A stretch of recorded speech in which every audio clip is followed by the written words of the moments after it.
नमस्कार, आपण पाहत आहात सह्याद्री न्यूज, आवाज महाराष्ट्राचा. याच्या आधी जाहीर केलं की हा जो प्रस्ताव आहे त्याचे फायदे आणि त्या संबंधी ज्यांचा विरोध आहे त्यांची भूमिका, या दोन्ही गोष्टी मला समजून घ्यायच्या. कुठलाही नवीन प्रकल्प करायचा म्हणलं तो विरोध हा असतो. तो विरोध हिताचा आहे का नुकसानीचा आहे याचा जाणकारांनी विचार करायचा असतो. माझ्यापुरता मी हा प्रश्न कसा सोडवता येईल याचा मी विचार करतोय. यासाठी या सगळ्या भागातले शेतकरी जे आहेत, विशेषतः राजू शेट्टी आणि त्यांचे सहकारी, त्यांची भूमिका समजून घ्यायची. आणि दुसऱ्या बाजूने सरकारने जर आम्हाला ब्रीफिंग केलं की आम्ही हे करू इच्छितो, त्याची कारणं ही आहेत, त्याचा लाभ असा आहे, शेतकऱ्यांचं आम्ही नुकसान होऊन देणार नाही, हे जे काही सरकारचं म्हणणं आहे ते त्यांनी आम्हाला पटवून दिलं तर या संबंधीची काहीतरी भूमिका ही घेता येईल. आज याचं स्वच्छ चित्र अनुकूल का प्रतिकूल हे माझ्यापुढं नाही आहे.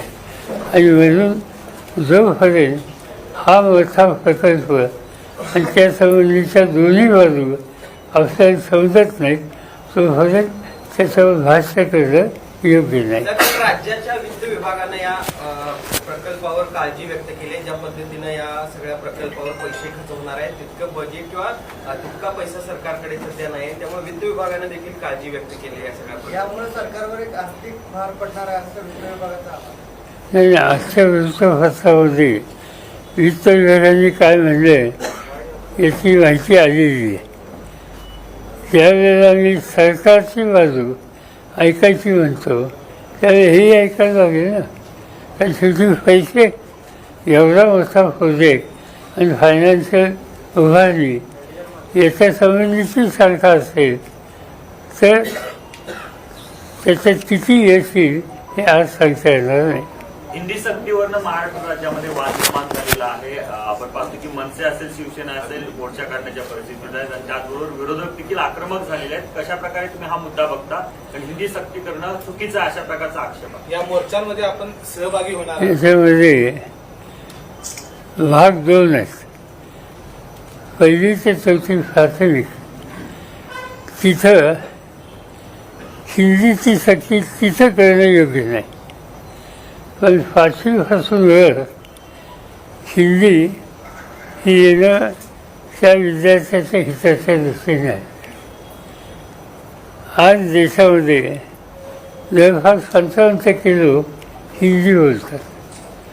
दुसरी भाषा अशी नाही आहे की जिथं 55% लोक बोलतात. मराठी असेल, कानडी असेल, मल्याळम असेल, बेंगॉली असेल, ह्या ठराविक एक लोकसंख्या याचा आधार घेते. आणि म्हणून हिंदीला दुर्लक्षित करून चालणार नाही. साधारणतः महाराष्ट्रामध्ये लोक हिंदीच्या विरोधी नाही आहेत, पण पहिली ते चौथी हा जो वयोगट आहे त्याच्या डोक्यावर एकदम नवीन भाषा आत्ताच गाडणं हे योग्य नाही. तिथं मातृभाषा ही महत्वाची आहे. आता हा मुद्दा समोर आणण्याचं काय कारण वाटते का? कुठल्या तरी एका गोष्टीकडे लक्ष विचलित करण्यासाठी हा महाराष्ट्रात मुद्दा सोडलेला? माहिती नाही, असं लोक बोलतात पण माहिती नाही मला. आता मी काल दोन्ही ठाकरेंची स्टेटमेंट वाचली. मी मुंबईला गेल्यावर त्यांचं म्हणणं काय ते समजून घेणार आहे. कारण त्यांनी काही कार्यक्रम जाहीर केले. त्यांनी हेही जाहीर केलं की त्या कार्यक्रमामध्ये विविध राजकीय पक्षांनी सहभागी व्हावं.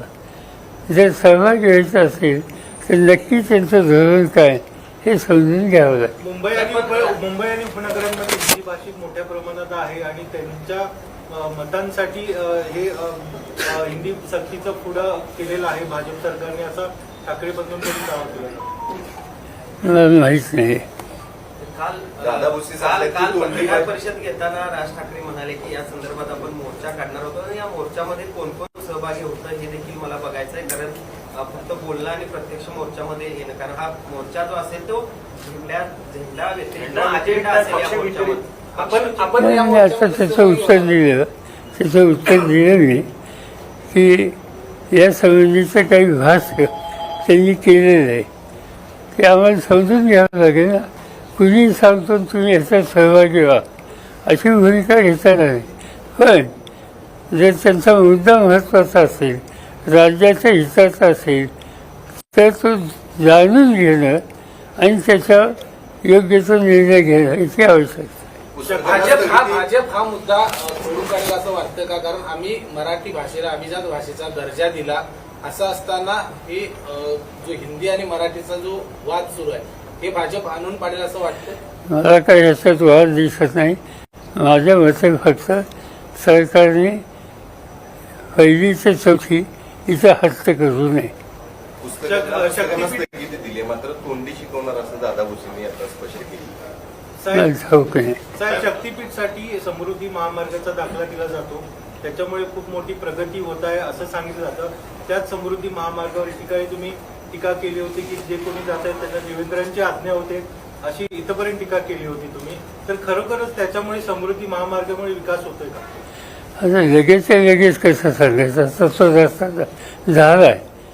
दुर्दैवाने तिथं ॲक्सिडेंटची संख्या ही चिंता व्यक्त करावी असेल, पण त्याची रिझल्ट 1-2-3 वर्षांनीच. सर, महाराष्ट्र कर्नाटक सीमा प्रश्न बरीच वर्ष रेंगाळलेला आहे. याच्या आता सर्वोच्च न्यायालयामध्ये सुनावणी सुरू झाली, पण महाराष्ट्र शासन त्यात गांभीर्य नाही. आपल्याला आज एकीकरण समितीचे लोक पण भेटून गेलेले आहेत. तर या प्रश्नाला गती मिळण्यासाठी शासनाने काय नाही, केलं? त्याच्यात एकीकरण समितीचं म्हणणं एकच आहे की एक कमिटी नेमली, आत्ताच नेमली. त्याच्या कमिटीमध्ये जयंत पाटील आणि काही सहकार्यांच्यावर जबाबदारी टाकावी असा आग्रह एकीकरण समितीचा आहे. आणि ते माननीय मुख्यमंत्र्यांशी मी बोलावं असं त्यांनी आज सुचवलं. तुम्ही मुंबईला गेल्यावर मुख्यमंत्र्यांशी बोलणार. महसूल वाढीसाठी मुंबई महानगरपालिकेनं भूखंड विक्रीला काढलेल्या आहेत. खरं तर तिजोरीत खळकाळत आहे, त्यामुळे अशा प्रकारची भूमिका घेण्यात त्यांना वाटते का? म्हणजे मुंबई महानगरपालिकेने टेंडर काढले भूखंड विक्रीचे, त्याकडे कसं बघतो? मला ठाऊक नाही. सर, राहुल गांधींना विरोधी पक्ष नेतेपद घेऊन 1 वर्ष झालेलं आहे. त्यांचा एकंदरीत परफॉर्मन्स कसा बघता? आणि दुसरी गोष्ट, ते जे अलीकडे टीका करतात नरेंद्र सरेंडर, डोनाल्ड ट्रम्पच्या पुढे नरेंद्र मोदींनी सरेंडर केलं अशा प्रकारची टीका करतात. त्या दोन्ही गोष्टीकडे कसं? साधी सरळ गोष्ट अशी आहे, जे काही झालं मध्यंतरी, विशेषतः अफगाणिस्तान आणि इस्रायल या सगळ्या गोष्टीवर ट्रम्पने येऊन घोषणा केली आणि काही निर्णय झाले ते मी घेतले. म्हणजे कुठलाही निर्णय घ्यायचा अधिकार त्यांना नसताना ते स्वतःवर सगळं श्रेय घेतात, कुणाशी बोलतात माहिती नाही.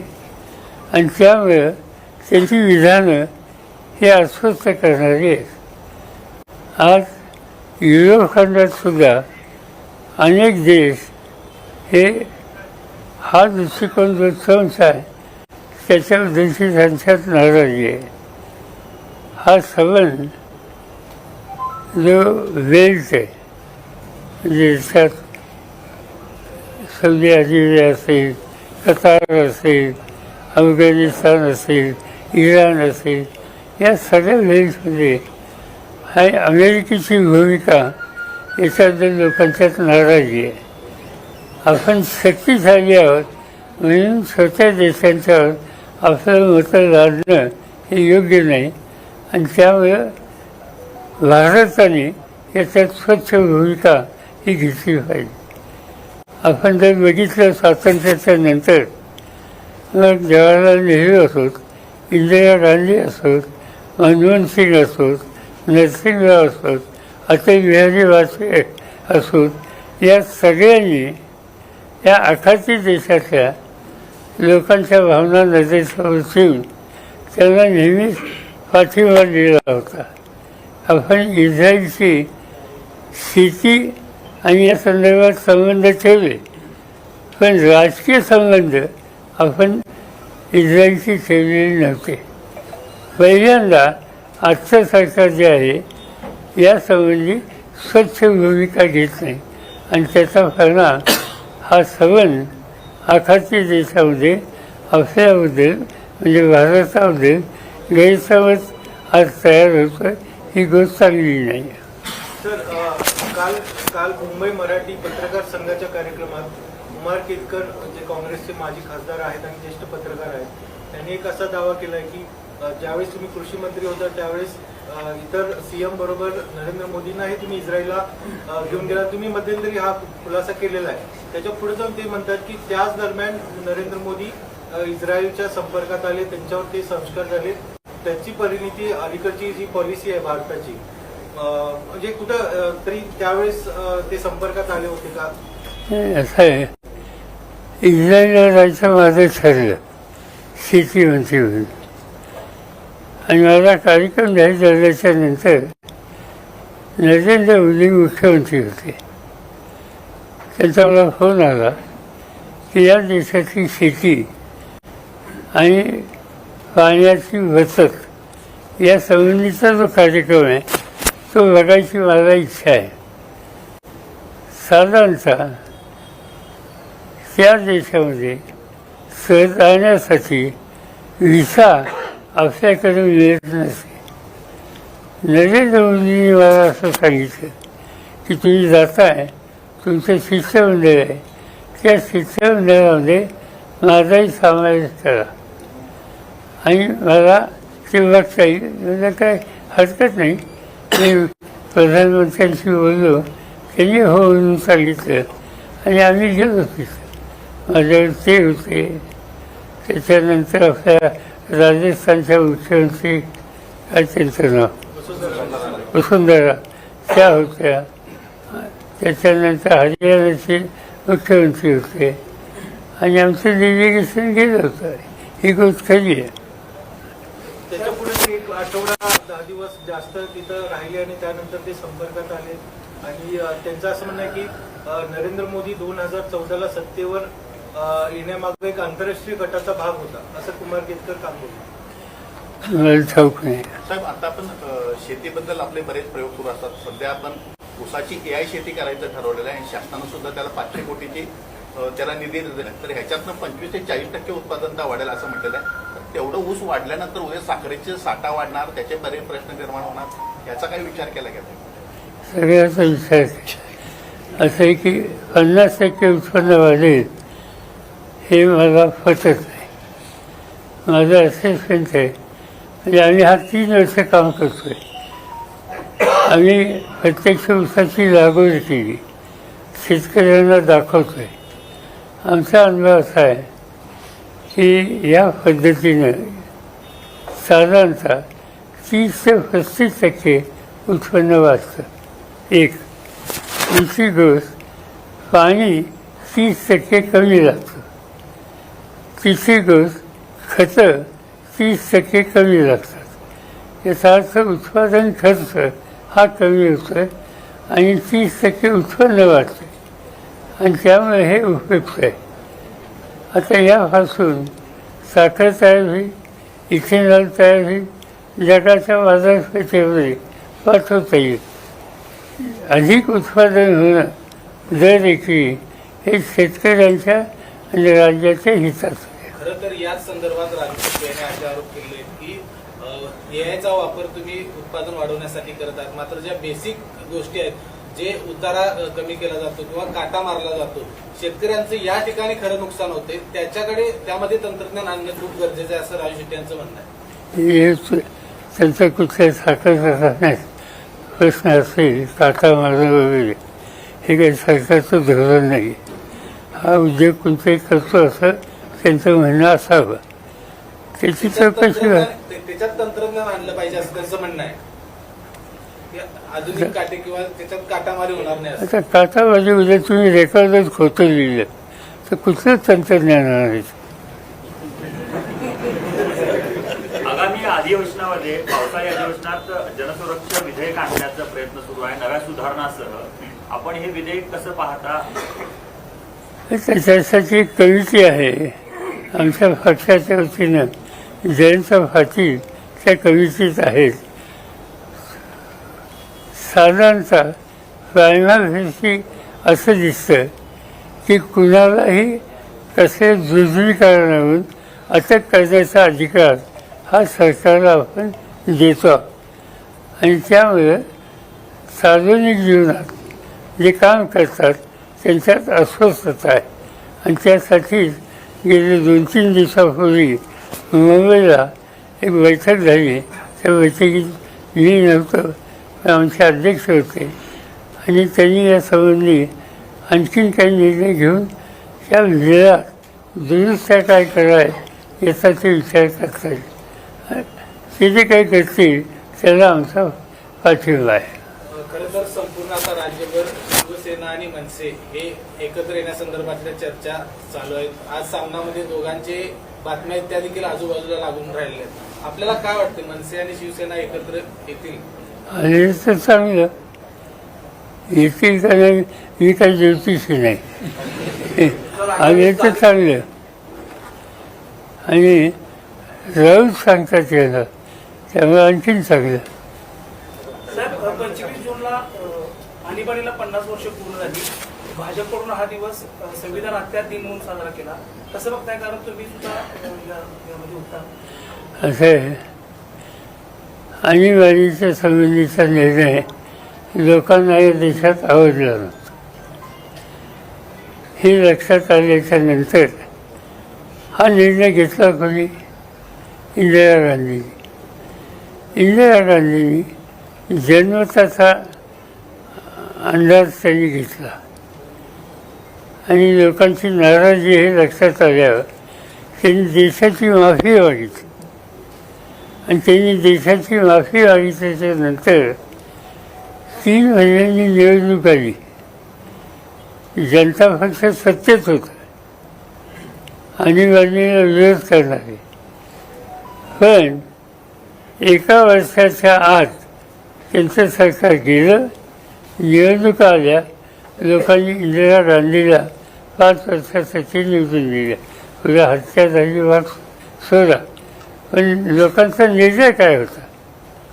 आणि त्यामुळे आज भाजपवाले हे जे करतात टीका टिप्पणी, याला काही अर्थ नाही.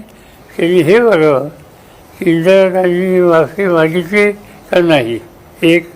आणि 2, देशातल्या जनतेनं इंदिरा गांधींच्या हातात पुन्हा सत्ता दिली का नाही ह्याचाही स्मरण करा. साहेब, आज देशात आणि राज्यात सुद्धा एक बहुमताचं सरकार आहे.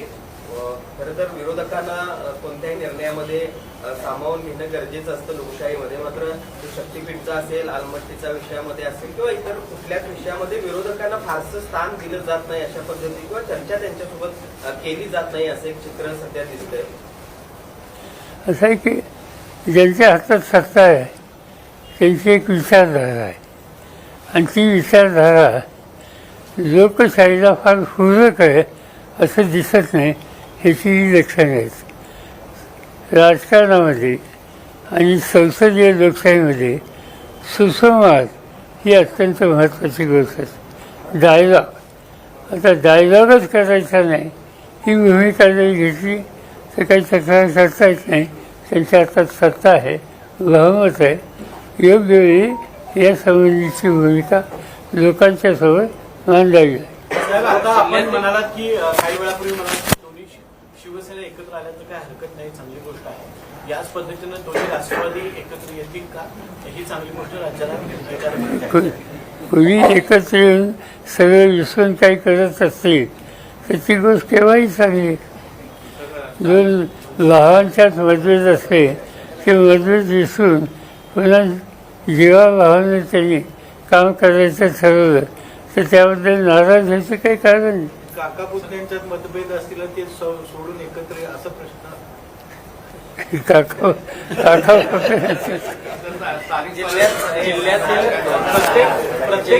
जिल्ह्यातील राष्ट्रवादीचे मंत्री जे आहेत त्यांना ईडी कारवाईपासून दिलासा मिळाला असा दावा केला जात आहे. त्याच पलीकडे आपले सहकारी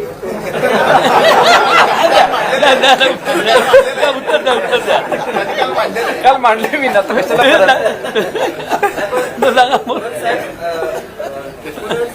लोकसभा निवडणुका असतील, विधानसभाच्या निवडणुका असतील, ईडीच्या कारवाया कुठेतरी थांबलेल्या दिसत आहेत.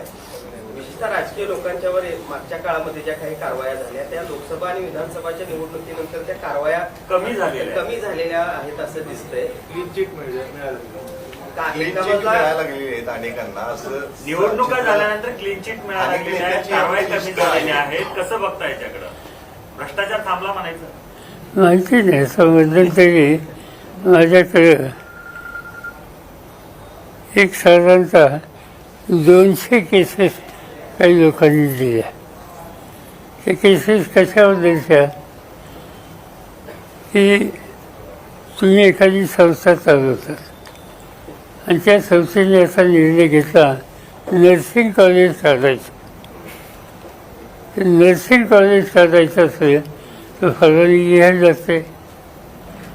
त्याचं प्रोसिजर काय आहे की पहिल्यांदा आरोग्य खात्याला विचारलं जातं की अमुक अमुक समजा कागल तालुका आहे, गडहिंग्लज आहे, बारामती आहे, कुठल्याही तालुक्यामध्ये नर्सिंग कॉलेजची गरज आहे का? आरोग्य खात्याने आहे म्हणून सांगितलं तर द्यावं. आरोग्य खात्याने नाही म्हणून सांगितलं तर द्यायचं कारण नाही. पण माझ्याकडे कागद आले त्याच्यामध्ये साधारणतः 250 परवानग्या त्या ठिकाणी गरज नाही असं आरोग्य खात्याने म्हणलं, अशा देण्यात आलेल्या आहे. मला काही समजत नाही. हा असा विषय नाही नर्सिंग कॉलेज म्हणजे की जसा समजा उद्या शेतीचं धोरण चालवायचं असेल, पाटबंधारे पाण्याचं काम असेल, अशा गोष्टीला लोकांच्या मागण्या अधिक असतात. पण 100 150 संस्था काढायच्या, आरोग्य खातं नको म्हणत असताना काढायच्या, याचा माझ्यावर काय गौरव होणार आहे हे तर मला समजत नाही. आता आमच्याकडे ते कागद आलेच, आम्ही खोलात जातो आहे आणि बघूया. मी आता मुख्यमंत्र्यांना हे सगळे लिहून पाठवले, बघूया आता ते काय करतात. साहेब, कोल्हापूर चप्पल संदर्भातला प्रश्न एक आहे. कोल्हापुरी चप्पलची कॉपी इटालियन एका कंपनीनं केलेली आहे आणि त्यावरती स्वतःच्या कंपनीचं लेबल लावलेलं आहे. मात्र गेल्या अनेक वर्षांची कोल्हापुरी चप्पलला परंपरा आहे. मात्र या संदर्भात आता त्यांनी आपलं चप्पल म्हणून त्या ठिकाणी विक्री करायला सुरुवात केली. कोल्हापुरात 1-2 हजारला मिळणारं चप्पल 1-2 लाख रुपयांना तिथं विकलं जाते. तर ही कला त्या ठिकाणी कॉपी करत असताना कुठल्या नेमक्या नियमावली आता असतात किंवा सरकारनं महाराष्ट्र आणि भारत सरकारने या संदर्भात काही पावलं उचलण्याची गरज आहे? पाहिजे कसं आहे, वेतन घेतलं पाहिजे. वेतन घेतलं तर थांबवत जाईल, नाही तर काही करता येणार नाही. कुणी काय आता आपल्याकडं उल्हासनगर नावाचं गाव आहे. उल्हासनगरमध्ये अमेरिकेत स्वतःच्या गोष्टी तयार होतं, लिहिलं जातं होतं मेड इन USA आणि विचारलं USA म्हणजे काय तर उल्हासनगर शिंदे असोसिएशन.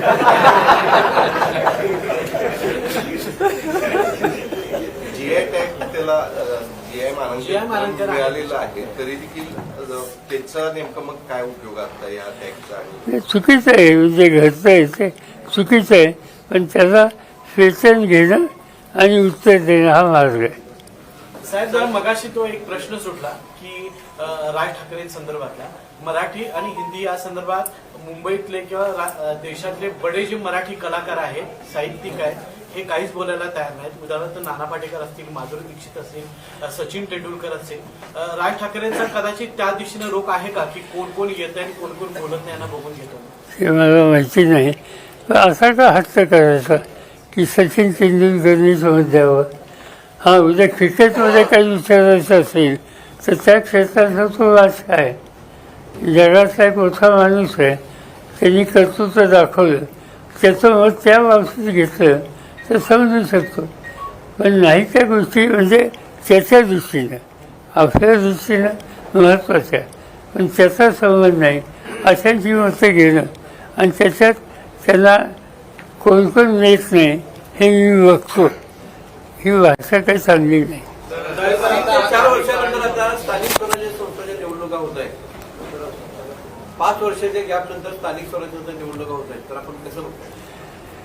आम्ही साधारणतः आमच्या सरकारनं सांगितलं आहे की तुमच्या जिल्ह्यामध्ये स्थानिक परिस्थिती लक्षात घेऊन शक्यतो महाविकास आघाडीच्या नावानं एकत्रित तुम्हाला सामोरं जाता आलं तर जा, हा निर्णय घ्यायचा अधिकार आम्ही तुम्हाला देतो. त्याप्रमाणे हे अधिकार विकेंद्रित स्वरूपात खाली आम्ही द्यायचं ठरवलं.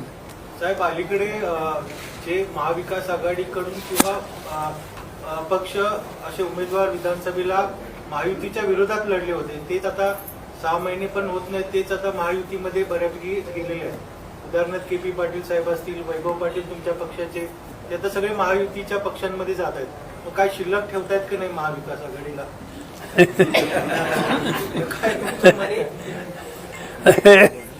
तिथे गर्दी होते याचा आम्हाला आनंद आहे. कारण उद्याच्या निवडणुका ज्यावेळी त्या गर्दीत सहभागी झालेल्यांना किती लोकांना संधी मिळणार आहे हे स्पष्ट होणार आहे. आणि या सगळे जे जात आहेत त्यांचा लौकिक जर बघितला तर तिथे गेल्यानंतर हे काही स्वस्त बसतं. त्यामुळे त्यांनी जावं, त्यांनी स्वस्त बसू नये, त्यांनी उत्तर शोधावं, तिथं वेळप्रसंगी बंद करावं आणि या सगळ्या गोष्टीचा लाभ कसा घ्यायचा हे आम्ही बसून ठरवू. बेरजेच्या राजकारणात कुठेतरी सरशी घेते महायुती असं वाटत नाही? बेरजेच्या राजकारणामध्ये कुठेतरी पुढं आहे आता येणाऱ्या इलेक्शन? असं आहे, सत्ता त्याचं एकमेकांत दिल्लीची राज्याची सत्ता याच्याकडे जाऊन लोक जातात आणि त्यामुळे त्याचा फार विचार करू नका तुम्ही. साहेब, खरं तर पुणे रेल्वे स्टेशनचं जे नामांतराचा विषय आहे तो आता सुरू झालेला आहे. पहिल्या बाजीराव पेशव्यांचं नाव त्या ठिकाणी देण्यात यावं अशी देखील भूमिका घेतली. मात्र त्या रेल्वे स्टेशनला शाहू महाराजांच्या घरातून ती जमीन आहे ती दिली आहे, तर शाहू महाराजांच्या घराण्यातील एखाद्या सदस्याचं नाव द्यावं असं वाटतं का? कारण कोल्हापूरकरांची अशी इच्छा आहे की शाहू महाराजांच्या घरातल्याचं नाव त्या ठिकाणी दिलं तर योग्य ठरेल. असं ठीक आहे, पण मला असं वाटतं की अशा प्रश्न कारण नसताना असे वाद आपण करू नये. म्हणजे बाजीराव पेशव्यांचं नाव द्या हा आग्रह का केला आहे मला समजत नाही. शौर्य हा जर काहीतरी असतील तर अनेकांचं नाव देत आहे. संभाजी महाराज त्याच्यात शौर्य नव्हतं. संभाजी महाराज त्यांचा त्यागही होता, शौर्य होतं आणि त्यामुळे कारण नसताना समाजामध्ये एक अंतर्वादाचा उद्योग काही लोक करतात आणि त्याचा तो फाकार आहे. मोदी सरकारला 11 वर्ष पूर्ण झालेली आहेत. कशा प्रकारचा परफॉर्मन्स झाला असं तुम्ही मूल्यमापन करता? त्याला जोडून मगाशी प्रश्न विचारला होता. दीर्घ काळानंतर संसदेमध्ये लीडर ऑफ ऑपोजिशन पद देण्यात आलं आणि तुम्ही घटक पक्षांनी राहुल गांधींना विरोधी पक्षनेतेपद बहाल केलं, तर त्यांच्या परफॉर्मन्स 1 वर्षाचं सरकारचं आणि राहुल गांधींचं परफॉर्मन्स कसं? नाही, काय असं आहे की सरकारचा परफॉर्मन्स हा देशाच्या दृष्टीनं सगळ्यात महत्त्वाची बाब होती. विरोधी पक्ष नेत्याचा परफॉर्मन्स 4 वर्ष 5 वर्ष झाल्याच्या नंतर असेच करायचा असतो. आत्ता त्यांनी जबाबदारी घेतली की लगेचच हे झालं नाही ते झालं नाही अशा प्रकारचा अप्रोच हा योग्य नाही आहे. आणि माझ्या मते मी इश्यू ज्यावेळेला मांडायचे वेळ येते त्यावेळेला योग्य पद्धतीने ते इश्यू मांडायला राहुल गांधी मागं फिरत नाहीत. पण नेता जो असतो त्या प्रत्येक गोष्टीवर त्यांनी बोलायचं नसतं, इतरांनाही संधी द्यायची असते. आणि इतरांना संधी दिल्याच्या नंतर खूपदा तुम्ही लोक हे लिहिता लगेच की विरोधी पक्षनेता यांनी भाष्य केलं नाही, दुसऱ्यांनी केलं, कुणीतरी केलं हे महत्त्वाचं आहे. आणि विरोधी पक्षनेत्याची जबाबदारी ही आहे की सगळ्यांना प्रोत्साहित करायचं आणि भूमिका सरकारच्या विरुद्ध मांडायला आग्रह करायचा. करायचं ओढून घ्या हे सगळं दोन काढा पण